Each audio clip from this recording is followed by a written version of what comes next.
So this is Golda, and this is Dizzy, after Dizzy Gillespie, and it's a very apropos name. Dizzy is a very high energy dog, and this is their roadmap to success. Golda, you get a treat, because we didn't really work with Golda. She's a really great dog. She has a much more calm energy. Now I started off the session with Dizzy here, talking about the day-to-day life. Dizzy goes for a walk every day, but it's done in the end of the day. Mm-hmm. And dog energy is kind of like interest in the bank. It compounds throughout the day. So we want to get more exercise done earlier in the day. Now, it doesn't have to be hour-long marathons. There's a lot of little tricks that we can do. Now, one of the things I did is he likes chasing the laser.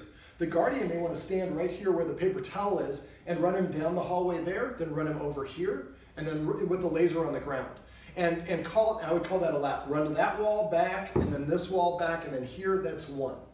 And so that would be one way of exercising. She likes to play fetch. He doesn't fetch so much, but he likes to chase her. Well, that's a good way to burn energy too, and that is a twofer.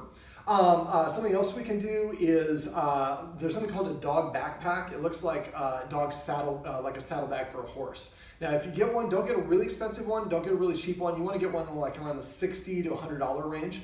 And you can put like bottles of water or sand or something in that on a walk that makes the walk more productive. It also gives the dog kind of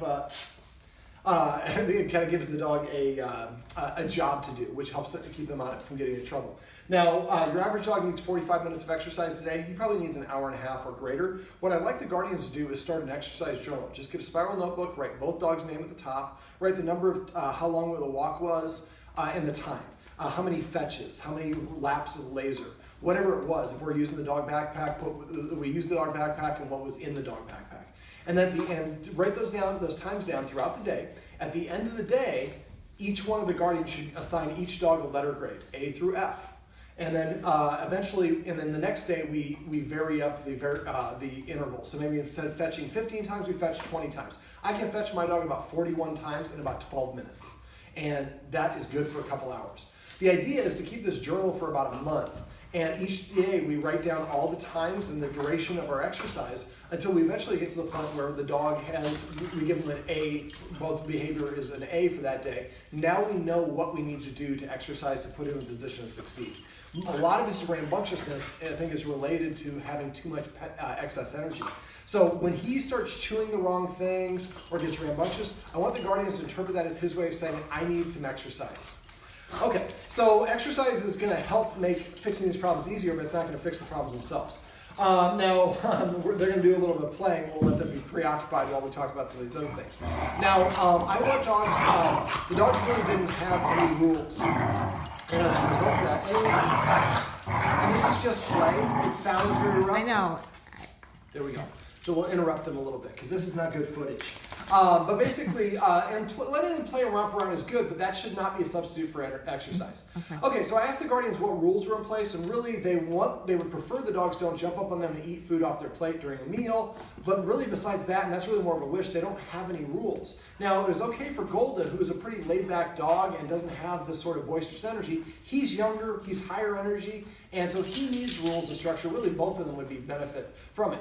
So some of the rules I incorporated is not being allowed to be sit on the furniture. For dogs, the higher they sit, the more rank they have. Social status. Now for him, if we let a dog sit the same height as us, that's the way we're saying we're peers. Sitting up here at the back of the couch, I have more authority than you. And then he probably corrects and tells his guardians what to do, but they don't recognize or know what to look for, or don't interpret him as being an authority figure, so they don't listen to him. And as a result of that, he gets a little bit frustrated. And that can create more boisterous energy. Just like if we tell a child not to do something and it's dangerous and they do it again, we might get more intense about our correction until we get our point across. And dogs do the same thing. So one of the rules, no furniture for 30 days or as long as the problem's still going on. At the end of that period, and this should be for both dogs, even though she doesn't have much of a problem, I talked to the guardian about getting a big dog bed and putting it in the corner of the room here, and I showed him how to entice the dogs to go there. I'm not going to go through it in this video, but he should show you. It's easy. And both dogs in the same bed? Both dogs in the same bed. Okay. So I like a big bed that's like a cushion. Mm-hmm. There's no duvet cover. The nice thing is they get dirty. You can unwrap it and wash the shell. Mm-hmm. So I find them cheapest on Groupon. Mm-hmm. And I like the Posturepedic or the memory foam one. It's just egg carton foam inside. You're a little mouthy. But again, if he gets like this, that should be interpreted, I need a laser run, or I need to play fetch, or whatever it is. Okay, so let's talk about other rules.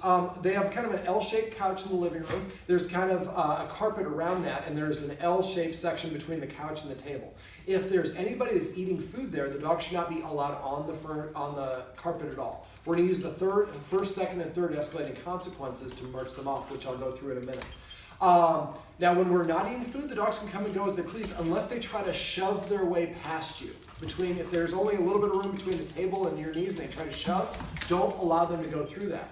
Also, I'd like the guardians to get out of a habit of walking around their dogs. Leaders defer to followers. So if the dog is here and I walk around it because it's standing in my way, I burn extra energy so the dog didn't have to. That tells the dog it has more status or rank than me. So if they're standing like this or sitting, I want you to walk through them. I want them to have a mindset of when a human's coming. If a human's coming, my job is to get out of the way. There we go. Go get them. All right. So for this, so another rule would be they're not allowed to be in the kitchen when we're preparing food. They're not allowed to be around the dinner table when we're eating, but we really had to go to the basics for him. So what we might do temporarily, if we just put him outside, then that's kind of, the door is the authority figure. So what we might do is we might take a leash like this, a longer one. This is a 4-foot. We have some posts here, and this is where you eat, or you eat in the kitchen? No, in the kitchen. Okay, so find a place where you can run this around a leg of something, run the end through the handle, and then you get attached to the dog. You create a little bit of a tether. So this way the dog can be in the room with you, but it has to stay at least 7 feet away, otherwise that's disrespectful in the dog world. That way the dog starts practicing the behavior of being in the kitchen or near the dining room table, or in the room without accosting you. And we're going to set up a follow-up session. We'll work on building in the skill set after that. But right now, that's an important one. Another rule is the human who is feeding them should always eat something first. Dogs eat in the order of their rank. Now, it's not always convenient for us to eat before we feed our dogs. It isn't. But we can just eat 5 chips or a cracker or a piece of celery. Right. But dogs eat in the order of their rank. So Golda should eat first while he is out of the room. Okay. And that way, and when she gets to eat without any pressure. And then when she gets done, she leaves the room. Then he gets coming to eat. When he eats, she's not allowed in the room. And when she eats, he's not allowed in the room. So they see us both acting like leaders. That is one of the most important activities for dogs. So simply adding a little dominion over that and structure to mealtime will help the dog greatly respect the guardians a little bit more. I'd prefer to have the guardians filming this feed them as much as possible, because I think that he doesn't respect her as much as the other guardian in terms of being an authority figure. If she's the one providing that nourishment, that makes you much more important in his life, and that's more that'll engender a little bit more respect. Let me see, other rules: if we let him through a door, they have a dog door here, but if they go through a human door, the dog has to sit first. I go to the door and I say sit one time. The more you repeat a command to a dog, the less you mean it, and you will train your dog to ignore you and to not listen for that command. So if I go to the door and I say sit, I count in my brain 1, 2, 3. If the dog sit by 3, I walk away, turn the TV on, watch TV. Now they can go to the dog door if they want, but if you want me to let you out, you do it by my rules, and my rule requires a sit, because that's the dog way of saying please. So if the dog doesn't sit, I walk away for 1 minute, then after 1 minute, go back to the door and I say sit. Sit. And now, in this case, if we go to the door and I say sit and Dizzy sits, I would open up the door. If he doesn't, I would walk away next time for 2 minutes, then for 4 minutes, then for 8 minutes. So each time he does not comply, he has to wait twice as long before the human's generous enough to give him the opportunity. Let me see. So those are some examples of some rules. Now, I'd like the guardians to practice teaching the dog to leave each room in the house. To do that, I'm going to have the guardian get some of these tricky trainer chicken liver treats. Let's say, I'll just demonstrate right here. Let's say we want to teach the dog to leave this room and go there. So what I do is I would just take one treat and tear him in half, touch the dog's nose with it, let him see it, and then throw it out. Remember, anytime the dog gets a treat, they should hear the command word after the treat goes in their mouth. So then he comes back, and I would toss the second one. Out. So now, if we go to every room in the house with each dog, with each guardian, there's 2 dogs, so I'd like each guardian to do this with each dog separately. So that means the dog's going to practice it twice a day with each guardian. So grab a bunch of treats and toss one, they go get it, say out when they lick it up, and have them come back in, toss the second one, repeat, they go to the next room. Do that with every room in your house, especially rooms like this or the kitchen that you want them to leave. So later on when we say out, they're like, heck yeah, I'll get out because that's going to give me a treat. Now we also can use a version of that for the couch. The dog is on the couch, I touch the nose of the treat, toss the treat on the ground. As soon as the dog licks it up, then I would say the word off for the couch. All right, now one of the things he likes to do is shred this stuff. Now we went through a leave it exercise. Now for the leave it exercise, what we did first, come here buddy, is I have a treat that I held in my hand with a really loose, and as soon as he stopped going for it, I let him have it. Now we keep on doing that, and the next step is to drop it like that and cage it. But of course, I'm not prepared properly. I'm going to treat from, and say, leave it. I'm going to treat from a different hand. He's not going to get the one once we start dropping on the floor. Now, Golda, come here, sweetheart. Golda, this is where that hand targeting I was showing you in the hand, she do it. Golda, come here, come here. There we go. All right, I need you to be out of the shot for a second, sweetheart. Come here, there you go. All right, so what, sit. We need you over here. Come here, buddy. We need you to have good camera presence. Sit. So I drop it. I'm ready to cage it. I'm waiting for him to look at me, and then I would treat him from this hand when he looks up at me. Now, first when I'm dropping it. Make sure you drop it, and then get ready to cage it. But eventually you'll be able to kind of drop it. I can't do it with the dogs, but there we go. Drop it. And I'm gradually going to pull my hand up further and further away. Now, don't let him snatch because he's a really fast dog and he's used to doing that. The more he practices that, the more he's going to do it.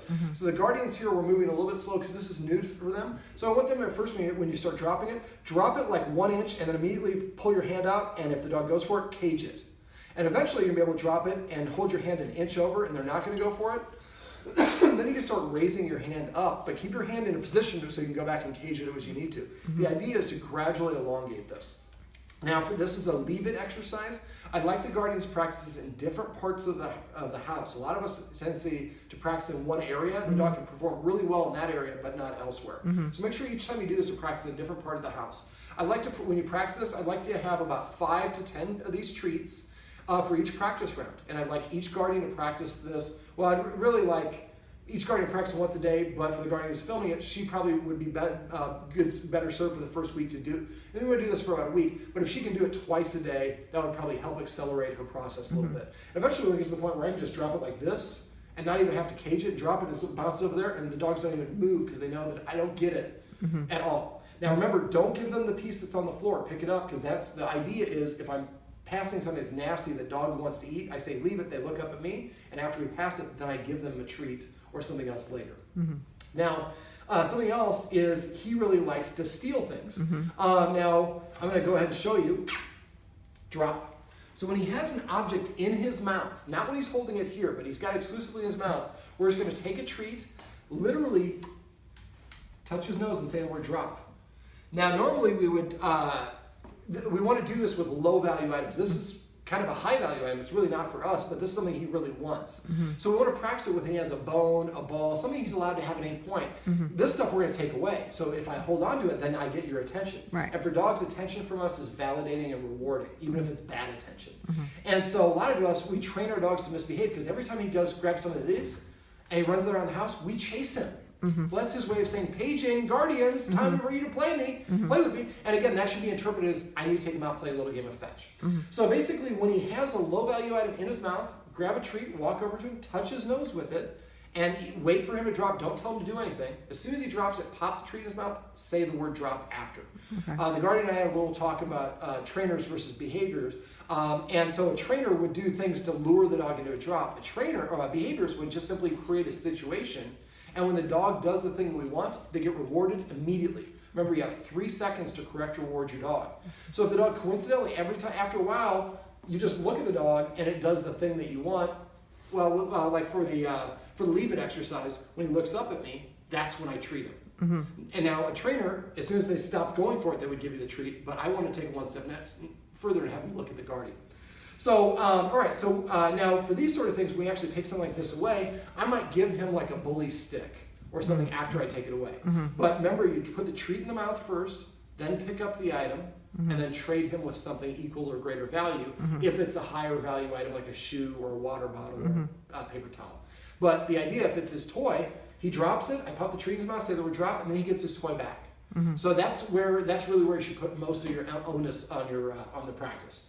Okay, so that's so teaching the dog to drop when he has items. We want to practice as much as we can. Okay. And then when he eventually has something like this, we say drop, and he's happy to spit it out, and we give him a treat, and then we get to pick it up because we've practiced that behavior.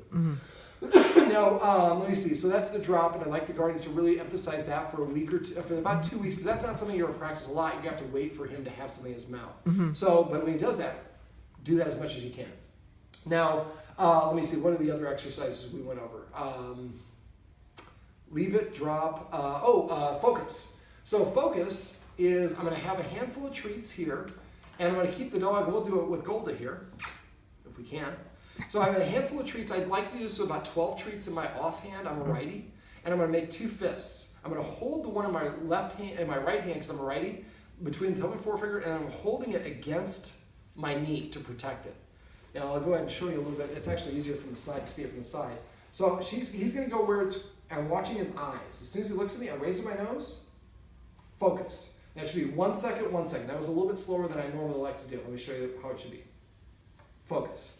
So the idea is he's looking at me the whole time. I should be able to see this treat and his eyes the entire part of the delivery. Now first it's 1 second, 1 second. Eventually it's 1 second, 20 seconds. Focus, and say the word focus. Remember, every time you give a treat, the treat should go in the mouth first, they should hear the command word after. Now first it's 1 second for all 12 treats. And when he's pretty much staring at you the whole time, then next time you do it, 1 second, 2 seconds on the second movement for all 12 treats. And then you're going to keep on working your way up to the point where by the end of the week, you can go up to 15 to 20 seconds on this second movement only. Now, one other, and do that for about a week to 2 weeks. For 1 week. Let me grab some more treats. You're definitely skipping dinner today. Yeah.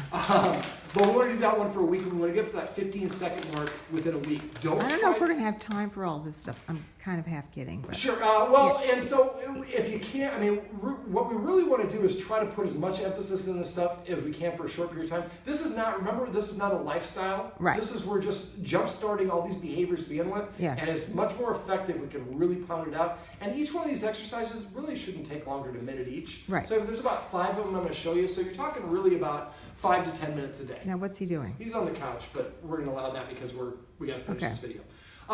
So And then I don't know if you can do the, getting out of the kitchen. Well, I'm going to show you because you can see right here he's trying to go for it. Yeah. And he's a little bit of what we call a hard mouth. Sit. So what I do for that is I go slowly towards the dog, gentle. If he takes it like that, gentle. But if he lunges for it or moves forward at all, I pull it away and I say no. And the idea for this is to teach him to have what we call a soft mouth. No. No. No. Gentle. Now, he's getting better at it, but it's going to take a little bit of time to practice. But eventually, we'll be able to get in there. Now, I also want to show the Guardian a hand targeting exercise. And the Guardian was telling me, this seems like a lot of training. I'm showing a lot of training exercises here. Hand targeting is to teach the dog to go to our hand and touch By the way, you're supposed to get a long lead and that's check the You salmon. can ignore that stuff. Don't worry about it. This is all for you. I can look at that stuff later. So when I do this, I want to flash my hand out. I'm going to hold my hand at a diagonal. Well, how do I get rid of it? Just swipe it up. Ooh. Okay. All right. So when I do this, the Guardian was at first kind of just holding her hand. She was kind of presenting her hand like this. Up. See, he's Drop. he's being He's doing what he does. That's a good example. Yes. All right. Let's just show a little hand targeting. So I'm going to have all the treats in this hand. I'm going to flash my hand. When he touches his nose, then I put a treat there and I say the word target. Then I would switch and go this hand. Target. Now first I'm just holding it so he has to lean forward a little bit towards it. Let's see if I can achieve a step this time. Whoop, target. That was on me. Sit. So target. So you saw he had to take a step. Eventually when he gets to the point where he takes 2 or 3 steps. Now the mistake that a lot of people make when they're training their dogs is they move too far too fast. So if we're doing this and and we're this far away and he doesn't come, if you flash your hand, if he doesn't go to it within about 3 seconds, pull your hand back and then chop it again a little bit closer. And eventually you'll be able to get yourself longer and further away. Now again, all these exercises you want to practice in different parts of the house, different times. You can do them in the same place, but make sure you're just not exclusively in one place. Now for the hand targeting, again, target. Or you can change it to a different command word if you want. But this just is a nice way if he's on the couch or doing something, you'll hold your hand out like that and come over. That's too far away. Target. Eventually he'll come across the room and touch your hand with it. Okay. Now I also went over a couple of ways. Anybody that watches my stuff knows I'm all about positive reinforcement and positive dog training. For dogs, like I said, mentioned earlier, attention from us is validating. Well, if they steal paper or jump up or get on the table or whatever, that's when we get up and correct them. Well, we're training the dog, this is the way to get my attention. So instead what I can go up with, discuss was what I call petting with purpose and passive training. Petting with a purpose is if he were to nudge me with his nose, and we've already done some work, there we go. So if he does that, if I pet him when he nudges me or scratches at me, he's telling me what to do. If I pet him, that validates that perception. So instead, if I want to pet him, he's already sitting down, come. Come. Well, he's not doing it, so I'm not going to say it multiple times. He just doesn't get the attention. So maybe I ask him to sit. Sit. And once he sits, I pet him under his chin and say just the word sit. Sit. You're still too licky. Let's try it again. Sit. Yeah. So he's all looking for the treats because we've just given a whole bag of treats. Right. But the idea is when he tells the human what to do, no longer is the human pet it. And if the human wants to pet the dog just because they look cute, we're still not going to do that. We're asked the dog to sit and then pet him for sitting, or lie down if he's already sitting. We're asking him to sit over here. He just has to do something to change his state to earn his attention. Sit. Sit. And after a while, that's what you're going to get. He's going to start sitting in front of people as a way of saying, please, will you pet me? Because now we're teaching him this is the way to ask for attention. Now, after a while, he's going to do what basically she just did when you rewatch this. She sat down unprompted. Right. When she does that, I recognized and rewarded her, and I said the command word. Not good sit, not anything else, just the word sit. Most of us talk too much to our dogs, so just use the command word, not even good or go or bad. But the idea is every time the dog comes to me, I'm going to pet it and say come within that 3-second window. Every time the dog SITs on its own, I'm going to recognize and reward it. So like I talked about earlier, a lot of us train our dogs to misbehave to get our attention. Well, if we wait for our dog to, so right now, if I'm giving attention, that's going to make him want to do that more. But if he sits down, I pet him and I make a big deal out of it for him petting or right here, come. He wasn't even, he was just meandering towards me. But it's still the end result that I'm looking for. So if every time that he does a desirable action and he gets recognized and rewarded, he's more inclined to do those in the future. So he's getting right there, down. You're the best. She is a great dog. They're both great dogs. He just needs a little bit more training. Right. Escalating consequences, something I promised to go over. So basically, the first thing I do is I hiss like a cat like that as a way of saying disagreeing. I have 4 escalating consequences. The first thing is to hiss 1 time per incident. A lot of my clients, the guardian did this, she wasn't even here, which went 3 little hisses did not make a big hiss. So 1 hiss only. And practice your hiss. Next time you're in the 405 and somebody cuts you off or you're in traffic, give a level 7 hiss. Practice and get your nuance. So I only hiss 1 time per incident. I preferably do it before the dog does the wrong thing. So if the dog's not allowed to cross this line and the dog's walking from here, when the dog's a couple feet away, it's just a cardboard wrapper, I would hiss before the dog breaks the rule. Second thing I do is I'm going to stand up, so follow me with the camera, is I abruptly stand up. Now when dogs communicate with each other through movement, they do it through a big, bold, sudden, singular movement. So I stand up, I jack in the box it up. Now, my authority goes whatever direction my hips are pointed. Right now, they're pointing at the camera. Now, what a dog will do is when you stand up abruptly, it's usually it's going to take a step backwards. And then it's going to even the scales, and it's going to say, are you talking to me? The dog's going to walk over here. So if I'm a dog and I walk over here, but the human stays facing there, I literally walked away from the authority. So once I stand up, wherever the dog goes, like this, I'm pivoting until the dog is stationary. Stands, sits, or lies down. Stand, I take a step backwards. I don't know what that was. I think it was a treat that fell. It was a treat that fell. So when I step backwards, I'm going to take 2 steps back. So this dog's stationary, I pivot.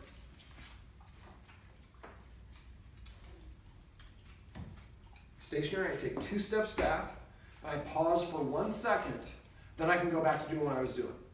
So second consequence is stand up abruptly, turn to face the dog, keep facing the dog until the dog stands, sits, or lies down. Take 2 steps backwards, pause for 1 second to put a period at the end of the sentence, and then go back to doing what you're doing. The third escalating consequence is to march directly at the dog.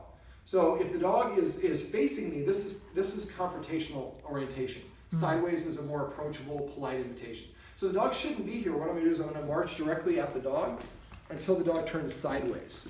As soon as the dog turns sideways, I want to stop. Now, when the dog turns sideways and I stop, that's my way of saying, because you stop challenging me, I stop disagreeing with you. So as soon as the dog, you march directly wherever the dog is until it turns sideways. And when the guardian was practicing this, the guardian was having some difficulty because she was slowing down and stopping before she got to the dog. The idea for this, and these second and third consequence, I derived off of how dogs communicate with each other. So I'd invite the guardian to kind of watch the dogs when they play with each other, because they will do this. This is dog body language. So when I march directly at the dog, I'm going to give the dog the impression that if I don't get out of the human's way, the human is going to run my butt over. So I better get out of the way and let them pass. And this is another sidebar. If the dog is standing in your way, don't walk around them, walk through them. If they're sitting or if they're lying down, you can, like that, you can move around her. But if the dog is standing here and I walk around, that's a way of saying that you're more important than I am. I'm taking a detour so you don't have to move. No, the dog should learn to move. So for this one, we're going to march deliberately at the dog, briskly, and do not slow down. And that is the guardian who's filming this. That was the reason he wasn't responding as well. She was slowing down and stopping before she got to him. Now, we certainly don't want to hurt our dogs. But if the dog thinks that you're going to slow down, well, then I have to slow down myself. The dog thinks that human's not stopping, I better get out of dodge. So I'm going to march directly at the dog until the dog communicates that it's done challenging me. And I need to stand up or move around or something to get this. Sure. You know. I'll try to make this quick. Keep the camera here if you could. Yeah. So I'm going to march towards the dog until it turns sideways or greater. As soon as it turns sideways, I'm going to stop. Now I would keep my feet together, and then I go to the second consequence of pivoting until the dog's stationary, then step back. Don't ever step back. So I don't have him in the picture, so. That's okay. All right. Well, that's good, because I was doing something everyone's supposed to do. I was just about to say, don't ever step backwards if the dog is moving forward. That's implied as giving up territory for the dog. Okay. So as soon as the dog's stationary, or as soon as the dog turns sideways, I take, let me see. I march directly at the dog until it turns sideways. At that point, I stop. And then it's probably going to move around. And then so I'm going to do the second consequence until it's stationary. Then I take those 2 steps back. Pause for 1 second, I'm done. The only time this wouldn't apply is if the dog is in a designated no dog zone. Let's say the rule is that the dog is not allowed to be on, well, let's say that as a dog, I'm not supposed to be in this room at all. I'm supposed to be over here where she is. I come in the room and the guardian marches at me, I turn sideways right here. I'm still not supposed to be here. The guardian would not slow down and stop and keep bumping into me until I crossed this threshold. As a dog, I'm going to turn around and try to go right here, so the guardian would come here and block. And go this second way. If I go more than twice, then I start going forward and to the side. It almost looks like a waltz. Now, the guardian has, the kitchen's right back here, and they have 2, I don't know what they're called, the doors that sliding doors. But basically the area... Pocket doors. What are they? That's pocket. Pocket doors, there we go. So he is really super duper fast. And so we can make or change our environment a little bit to help us. So we might open that door just a little bit. So if the doorway's this wide, we open the door, so now the doorway is only this wide. It's easier for us to defend. And we're going to march directly at him until he gets across the line. Once he does that, if the kitchen is behind me and I move the dog out and then I turn and walk this way, my authority is now pointing here. So once I get to, if this is the threshold and the kitchen's behind me, I take a step back and I pause. Step back, pause. Just a quarter of a second between each step. And if you do turn around, I'm going to turn, if you'll watch my eye, I'm going to turn, and even though I'm looking, my body's rotating this way, I'm still looking at the dog. One of the guardian's tricks I give the guardian, she might want to get a little pocket mirror or vanity mirror and put it on her. There's the 2 areas that, so you can be looking away from the dog and still see the dog. Okay, and then the 4th escalating consequence I have is I would get a leash like this, a chain leash, because I'm pretty sure that he is going to chew on a regular leash. Now my 4th consequence is what I call a leash timeout. I want to step on the leash as far away from his collar as the tail is. So in this case, about that far away. Now when I do this, a lot of dogs will throw a temper tantrum. When they do, I don't say a word. I wait for him to settle down. Now I'm waiting for him actually to sit. Now I'm not telling him to do it. He sits, so I take my foot that's on the leash and I slide it towards him to take the tension off of the leash. Now if he gets up again, then I just wait. But I'm really waiting for him to do his LAY. But I'm not telling him to sit and I'm not telling him to lie down. Remember, when you use the 4th escalating consequence, you told him not to do it. We warned him not to do it by hissing at him. He did it anyway, so you stood up. He did it again, so you marched at him. He did it again, So now you have a leash timeout. Now, as soon as they sit, I slide the leash towards them to take the tension off the line. As soon as they lay down, I can very subtly take my feet off of the leash. Now, it's dangerous for a dog to drag the leash around like this because it's going to get caught on something. And so they're going to play or something like that when you take it off. You don't have to film now. Okay. That's that hand motion I was showing you. But we don't want the dog to get injured, so make sure the dog is not on leash unsupervised. Now, as soon as the dog lays down, and I take my foot off the leash, it's going to get up and wander around. If a minute or two go by and it's nice and calm, then I detach the leash. If I detach the leash right away, he thinks, oh, we're done. I can go back to jumping up on the guest. Okay, so those are the fourth escalating consequences. The video that's above this, the guardian who's filming this was not here for that part of the session. I showed a way to teach the dog to stop jumping up by basically doing nothing and using a version of this leash timeout. She can watch the video. If she has questions, please let me know. But what I would like, do you guys have a lot of guests that come over to visit? We have guests, not, So when you do have guests, I'd like you to ask your guests and try to arrange to have guests come by so you can practice this. You want to have the dog on a leash, and I would probably have her not present. She jumps up a little bit, so you can do it with her too, but he's really the primary issue. And so what we do is we have the guests come over and text us ahead of time, so we can put him on the leash and put her outside and close the dog door, and we can practice that exercise. But the cool thing about it is, you watch that video, is we're not telling him what to do. We just wait for him to settle down himself. As soon as he settles down, the human pets him. As soon as he gets excited, the human moves away. Okay, the guardians need to be eating something before they feed him. I think I already talked about this. I think we've wrapped up. Do you have any other questions or anything I wanted to go I'm over? sure I will, but okay. Well, then let me talk about that. So I'm going to give her my personal cell phone number. I want you to call me or text me. If I do not hear from you, that means everything's going great. Because in our society, people will call when things are going wrong. When they're going great, people will say, you're awesome. Although I do like good reviews, and I get a lot of them. But if you have questions, the sooner you message me, if you're not sure about something, the easier it is, the fix is. Right. A lot of people will just like, I don't want to bug him, and then they practice it the wrong way, and then that requires more work. Now, I would like to set up a 1-hour follow-up session with the guardians to build on the stuff that we've gone over in about a month, to give you a chance to really work on this stuff. And we can work on the kitchen and some of the other stuff, but he needed some fundamentals. So now I'm going to give you my card with my personal cell phone number in it. Text me at that number is the fastest way to reach me. If you text me a picture of him first, the first time you text me, I'll see it after that, and I'll know who it is. But with thousands of clients, it's hard for me to remember them all. Yeah. And so let me see. Everybody, come. So this is Golda, and this is Gillespie, named after Dizzy. And this is their roadmap to success. Remember, everything you do trains your dog, only sometimes you need it. All right, stop. Okay.